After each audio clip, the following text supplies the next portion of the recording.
ఒక ఆకాంక్షలేంటి, వాళ్ళ కాంక్షలేంటి, అది ఎలా ట్యాప్ చేయాలనుకున్న దాని మీద నేను మెయిన్గా కాన్సన్ట్రేట్ చేస్తున్నాను. అందుకని మీరు చెప్పినట్టు వ్యవసాయ రంగం, ఉద్యోగాల సృష్టి, ఈ రెండిటి మీద కాన్సన్ట్రేట్ చేస్తూ మిగతా ప్రభుత్వ నిర్ణయాల గురించి కూడా మనం ఏ విధంగా పాజిటివ్గా సకారాత్మకంగా పడవచ్చు అన్న దాని గురించి కూడా ఖచ్చితంగా నా వంతు పాత్ర నేను పోషించాను. ఎవరు ఏమనుకున్నా పర్వాలేదు, కానీ నా భూమిక అలాగే ఉంటుంది, మా పార్టీ కూడా అలాగే ఉంటుంది. కాబట్టి మేము ఇక్కడ ఉన్నాం కాబట్టి ప్రతిదీ మనం విమర్శించాలన్న ధోరణి ఎప్పుడూ ఉండదు. సకారాత్మకంగా అందరం కలిసి ముందుకు వెళదామన్న ధోరణిలోనే ఉంటాం మేము. సార్, చంద్రబాబు గారిని లాస్ట్ టైం ఎప్పుడంటే కలిసారు మీరు? లాస్ట్ కలిసిన సందర్భం 2 సార్లు కలిశాను వారిని ఇప్పటి వరకు. ఒకసారి తితిలి తుఫాన్ అప్పుడు కలిశాను. తితిలి తుఫాన్ సందర్భంగా ఆ సమయంలో నేను ఒక దత్తత తీసుకున్న గ్రామాల్లో నేను 3 రోజులు ఉన్నాను అక్కడ. తుఫాన్ జరిగినప్పుడు ఆ ప్రాంతంలో తిరిగి ఆ ప్రాంతం మళ్ళీ, ఎందుకంటే చాలా నష్టం సంభవించింది శ్రీకాకుళం జిల్లాలో. అనేక జీడి, మామిడి చెట్లు ఇవన్నీ కూడా పడిపోయాయి, కొబ్బరి చెట్లు పడిపోయాయి. దాంతో ఏ విధంగా ఈ వీళ్లకు మనం ఉపయోగపడవచ్చు అన్నది ఒక లెటర్ తయారు చేసి వాళ్ళకు నేను పలాసలో ఇచ్చాను. పలాసలో వారు ఉన్నప్పుడు వెళ్ళి ఇచ్చాను. అది మొదటిసారి నేను కలవడం చంద్రబాబు గారిని. రెండవసారి మా అమ్మాయి పెళ్లి గురించి ఇన్విటేషన్ ఇవ్వడానికి వెళ్ళాను. వారు మా అమ్మాయి రిసెప్షన్ కూడా వచ్చారు. సో ఈ 2 సార్లు మాత్రమే కలవడం జరిగింది. సార్, ఇప్పుడు దత్తత తీసుకున్నాను అన్నారు కదండి, ఏ గ్రామం అండి అది? సహలాల పుట్టుగా అని మన కవిటి మండలం, శ్రీకాకుళం జిల్లాలో. అది ఉద్దానం ప్రాంతం. అది ఉద్దానం ప్రాంతం. తర్వాత వచ్చేసి అక్కడ ఈ కిడ్నీ వ్యాధులు ఇవన్నీ కూడా ఎక్కువ ఉన్నాయి కాబట్టి అక్కడ మా ఫౌండేషన్ తరపున కొద్దిగా పని చేశాము అక్కడ. కాబట్టి ఆ తితిలి తుఫాన్ అప్పుడు నేను అక్కడ 3-4 రోజులుండి ఆ ప్రాంతం ఎలా మనం బయటికి తీసుకురావాలన్న ప్రయత్నాలు చేశాం. ఆ సందర్భంగా చంద్రబాబు గారిని కలవడం జరిగింది. పవన్ కళ్యాణ్ గారిని ఇంకా బయటకు వచ్చేసిన తర్వాత కలవలేదు కదండి, అదే ఆఖరండి? పెళ్ళి ఐ థింక్ రిసెప్షన్ కానీ ఎంగేజ్మెంట్ అప్పుడు కలిశాను ఒకసారి. బయటకు వచ్చిన తర్వాత కలిసాం, మాట్లాడుకున్నాం. ఓకే, ఏం మాట్లాడుకున్నారు సార్? అంటే రాజకీయాలేనా లేకపోతే ఫార్మల్గా అండి? ఎలా ఉన్నారు, బాగున్నారా, ఎలా ఉన్నారు, అంతే. ఆ విధంగా జస్ట్ ఒక 5 minutes కలిసాం. ఓకే ఓకే ఓకే సార్, ఇప్పుడు ఎలక్షన్లు అనగానే చాలాసార్లు ఎగ్జిట్ పోల్స్ విషయంలోని సెఫాలజిస్టులు వీళ్ళందరూ పుట్టుకుని వస్తుంటారు. ఎలక్షన్ అనగానే ఒక అతిపెద్ద, ప్రపంచంలోనే మన భారతదేశంలో ఉన్న అతిపెద్ద పండుగని లాస్ట్ టైం మీరే అన్నట్టున్నారు. అవును.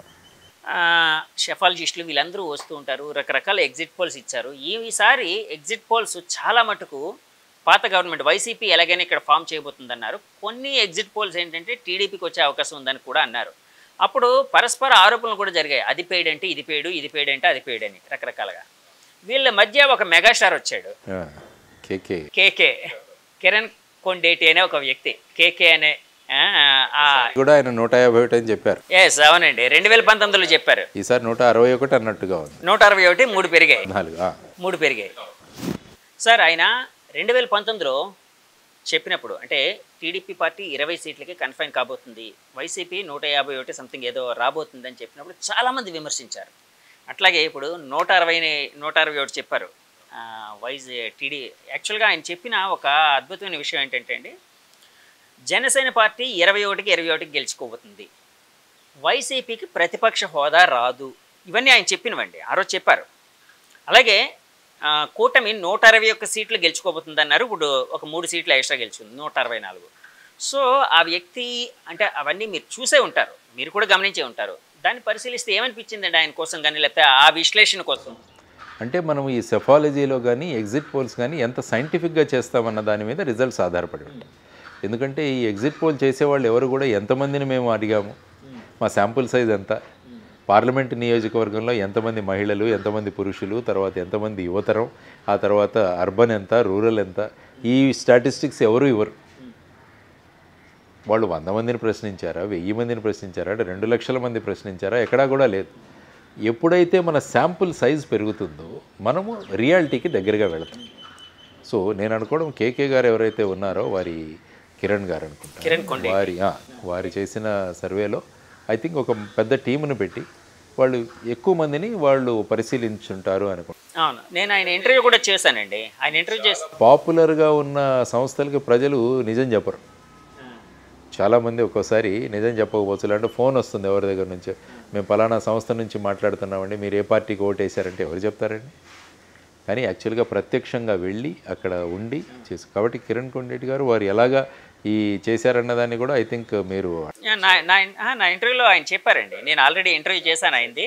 ఆయన శాంపిల్ సైజ్ కోసం కూడా అడిగినప్పుడు ఆయన ఒక మాట అన్నారు, అంటే యాక్చువల్గా శాంపిల్ సైజ్ అనేది చాలామంది రాజకీయ నాయకులు కూడా ఎన్ని శాంపిల్స్ తీసుకుంటారండి అంటూ ఉంటారు. శాంపిల్ సైజ్ ఒకటే కాదు, శాంపిల్ సైజ్ అనేది అతి ముఖ్యమైనది.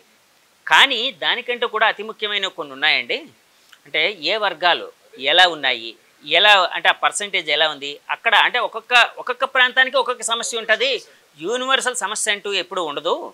సో ప్రాంతాన్ని బట్టి మేము చేసామండి. మాకు కొన్ని స్లీపర్ సెల్స్ కూడా ఉన్నాయి. వాళ్ళ ఇన్ఫర్మేషన్ ఇచ్చేవారు. కొంతమంది మేము వీళ్ళందరినీ పెట్టేవాళ్ళం, వాళ్ళు వెళ్ళి జనంతో మమ్మల్ని సైంటిఫిక్గా వెళ్ళారు కాబట్టి నిజానికి దగ్గరగా రాగలిగారు. ఎందుకంటే కొన్ని ఎగ్జిట్ పోల్స్ మీరు చూసుకుంటే దేశంలో కూడా చాలా ఇవే. యాక్చువల్గా మీరు చూసుకుంటే 2018వ సంవత్సరంలో ఉత్తరప్రదేశ్లో జరిగిన ఎన్నికల్లో డిమానిటైజేషన్ అప్పుడే అయింది. డిమానిటైజేషన్ అయిన తర్వాత నోట్ల రద్దు తర్వాత మొదటి ఎలక్షన్స్ వెళ్ళింది ఉత్తరప్రదేశ్. ఆ సమయంలో చెప్పింది ఈ సఫాలజిస్టులు, ఎగ్జిట్ పోల్స్ వాళ్ళు చెప్పింది యూపీలో హంగ్ అసెంబ్లీ ఏర్పడుతుందన్నారు. అక్కడ భారతీయ జనతా పార్టీ 323 సీట్లతో వచ్చింది యోగి ఆదిత్యనాథ్ గారి ఆధ్వర్యం. అలాగా ప్రతి చోట ఉంది. ఫర్ ఎగ్జాంపుల్ 2004వ సంవత్సరంలో Bharatiya Janata party India shining నినాదంతో వెళ్ళింది. అప్పుడు ఖచ్చితంగా మళ్ళీ వచ్చేస్తుందన్నారు వాజ్పేయి గారి. అప్పుడు రాలా. అప్పుడు మళ్ళీ యూపీఏ గవర్నమెంట్ ఏర్పడింది. కాబట్టి ఏమవుతుందంటే మీరు అన్నట్టు ఇది సైంటిఫిక్ బేస్. ఎంత ఏ నియోజకవర్గాలు ఏ సమస్యలు ఎటువంటి ఎవరిని మనం ప్రశ్నించాం వీటన్నిటి మీద రియాలిటీ దగ్గరికి వెళుతూ ఉంటాం. కానీ అల్టిమేట్గా ఎగ్జిట్ పోల్స్ ఉపయోగం ఎంతవరకు ఉంటుందన్నది కూడా మనం చూస్తే చాలామంది ఈరోజు ఎవరో 30 కోట్ల బెట్టింగ్ పెట్టి ఆత్మహత్య చేసుకున్నాడని నేను పేపర్లో చదివాను. ఈ గత ప్రభుత్వం మళ్ళా వస్తుందని చెప్పేసి బెట్టింగ్ పెట్టి ఒక వ్యక్తి 30 కోట్లకు బెట్టింగ్ పెట్టి అది చేయలేక ఆత్మహత్య చేసుకున్నాడు. కాబట్టి ఎగ్జిట్ పోల్స్ అల్టిమేట్గా దేనికి ఉపయోగపడుతున్నాయి? ఎందుకంటే వెయిట్ చేయాలి, వెయిట్ చేసిన తర్వాత రిజల్ట్స్ వస్తాయి. ఆ లోపల మనకు ఉన్న ఆతృత ఏమైపోతుందో అన్న దీంతో ఎగ్జిట్ పోల్స్ అన్సైంటిఫిక్గా చేసే. అంటే మన రాష్ట్రం అభివృద్ధి పదంలో వెళ్ళడానికి కేంద్ర సహకారం అవసరమని ఫస్ట్ నుంచి అందరూ, అంటే చంద్రబాబు నాయుడు గారు అదే చెప్తున్నారు.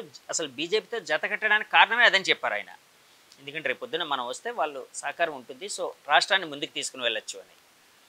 అంటే రాష్ట్రం అభివృద్ధి చెందడానికి ఈ ముగ్గురు కాంబినేషన్, అంటే త్రిమూర్తుల కాంబినేషన్ అనుకోవచ్చు. ఫర్ ఎగ్జాంపుల్ అంటే నేను అంటున్నానండి, చంద్రబాబు గారు, పవన్ కళ్యాణ్ గారు, మోదీ గారు త్రిమూర్తులు అనుకోండి. ఫర్ ఎగ్జాంపుల్ ఈ కాంబినేషను ముందుకు బాగా వెళ్ళడానికి, రాష్ట్రం అభివృద్ధి చెందడానికి చంద్రబాబు గారు ఇమ్మీడియట్గా ఎలాంటి సమస్యల మీద, ఎలాంటి పరిస్థితుల మీద ఫోకస్ చేస్తే బాగుంటుందని మీ ఆలోచన?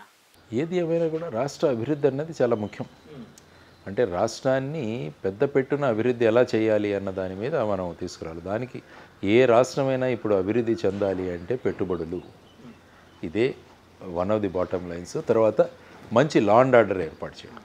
ఏ రాష్ట్రంలో అయితే లా అండ్ ఆర్డర్ బాగుంటుందో ఆ రాష్ట్రంలో పెట్టుబడులు బాగా వస్తాయి. ఇప్పుడు బీహార్లో ఎవరు కూడా పెట్టుబడులు పెద్దగా పెట్టడానికి ఇంతకుముందు అనుకూలత ఉండేది కాదు. ఎందుకంటే అక్కడ ప్రైవేట్ ఆర్మీలు ఈ సినిమాల్లో చూపించినట్టు ఈ రైఫిళ్ళు తీసుకొని వెళ్ళడం ఇలా చేస్తే ఏ పెట్టుబడిదారు అక్కడికి వెళ్తాడు? ఏ మనం పెట్టుబడి పెట్టే ఇన్వెస్టర్ అక్కడికి వెళ్తాడు? అదే గుజరాత్, మహారాష్ట్ర చూడండి, ప్రతి ఒక్కరు అక్కడికే తీసుకెళ్తారు. ఎందుకంటే అక్కడ శాంతి భద్రతలు బాగుంటాయి. కాబట్టి ఈ రాష్ట్రంలో శాంతి భద్రతల పరిరక్షణ అన్నది నెంబర్ 1 ప్రయారిటీలో చంద్రబాబు గారు తీసుకెళ్ళారు. శాంతి భద్రతల కోసం మినిస్టర్ పెద్ద ముఖ్యం కాదు. మనం వేస్తున్న అధికారులు, డీజీపీ ఎవరు, కమిషనర్ ఆఫ్ పోలీస్ ఎవరు, సూపరింటెండెంట్ ఆఫ్ పోలీస్, ఎస్పీస్ ఎవరు, తర్వాత పోలీస్ స్టేషన్ ఇన్ఛార్జీలుగా, ఎస్హెచ్ఓలుగా, సిఐలుగా ఎవరిని ఏర్పాటు చేస్తున్నారు, వీటిని జాగ్రత్తగా మనం వేసుకుంటే చాలు. అంత పెద్ద మినిస్టరు పెద్ద ఇట్ ఈజ్ ఇమ్మెటీరియల్. కర్తవ్యాన్ని చక్కగా చేసే పోలీస్ ఆఫీసర్లను కనుక మనం ఏ స్థాయిలో ఏ ప్రాంతాల్లో ఎవరెవరిని ఉంచాలని కనుక నిర్ణయం తీసుకొని వేయగలిగితే వాళ్ళు చట్టబద్ధంగా చేయడానికి మీరు ఫ్రీ హ్యాండ్ ఇస్తే బ్రహ్మాండంగా ఉంటుంది. అందుకనే ఖాకీ అనే ఒక సినిమాలో అమితాబ్ బచ్చన్ అంటాడు, ఏమంటారంటే పోలీసు సంకల్పిస్తే మీ ఇంటిలో ఒక చిన్న బొమ్మ కూడా ఎవరు దొంగతనం చేయలేడంటాడు. అంటే ఆ విధంగా అటువంటి వ్యక్తులను సరి అయిన స్థానాల్లో వాళ్ళని పెట్టాలి. లేకుంటే మన పని వీళ్ళు చేస్తారు, లేకుంటే మనకు తెలిసిన వాళ్ళు, ఈ విధమైన మొహమాటాలకు వెళ్తే ఏమవుతుందంటే ఫైనల్గా లా అండ్ ఆర్డర్ అనేది దెబ్బతింటుంది. తర్వాత క్యాడర్కి కూడా గట్టిగా చెప్పాలి. ఇప్పుడు ఏమైందంటే ఎన్నికల తర్వాత, పోలింగ్ తర్వాత ఇప్పుడు కూడా కొట్లాట్లు జరుగుతున్నాయి. అంటే మన రాష్ట్ర రెప్యుటేషన్ దెబ్బతింటుంది. ఇన్వెస్టర్లు కూడా 10 సార్లు ఆలోచిస్తారు. కాబట్టి క్యాడర్లకు కూడా 2 పార్టీలు కూడా క్యాడర్లకు అయిపోయింది. ఇప్పుడు ప్రజల వాళ్ళు ఎన్నికల్లో వాళ్ళ అభిప్రాయం చెప్పారు, దాన్ని గౌరవించి మనం రాష్ట్ర అభివృద్ధికి అందరం కలిసి పోరాడదామని చెప్పేసి అన్న మెసేజ్ 2 పార్టీలు, అన్ని పార్టీల నుంచి కూడా వెళ్ళాలి. లేకుంటే ఏముందంటే ఈ కక్షలు, కార్పణ్యాలు, ప్రగలు, ప్రతీకారాలు తీసుకుంటూ వెళ్తుంటే రాష్ట్రం యొక్క రెప్యుటేషన్, రాష్ట్రం యొక్క పేరు పాడైపోతుంది. కాబట్టి అది కూడా చేయాల్సిన చాలా ముఖ్యం. కాబట్టి లా అండ్ ఆర్డరు, ఇన్వెస్ట్మెంట్ ఎలా తీసుకురావడం, కేంద్రం నుంచి ఏ విధంగా అభివృద్ధి కోసం మనం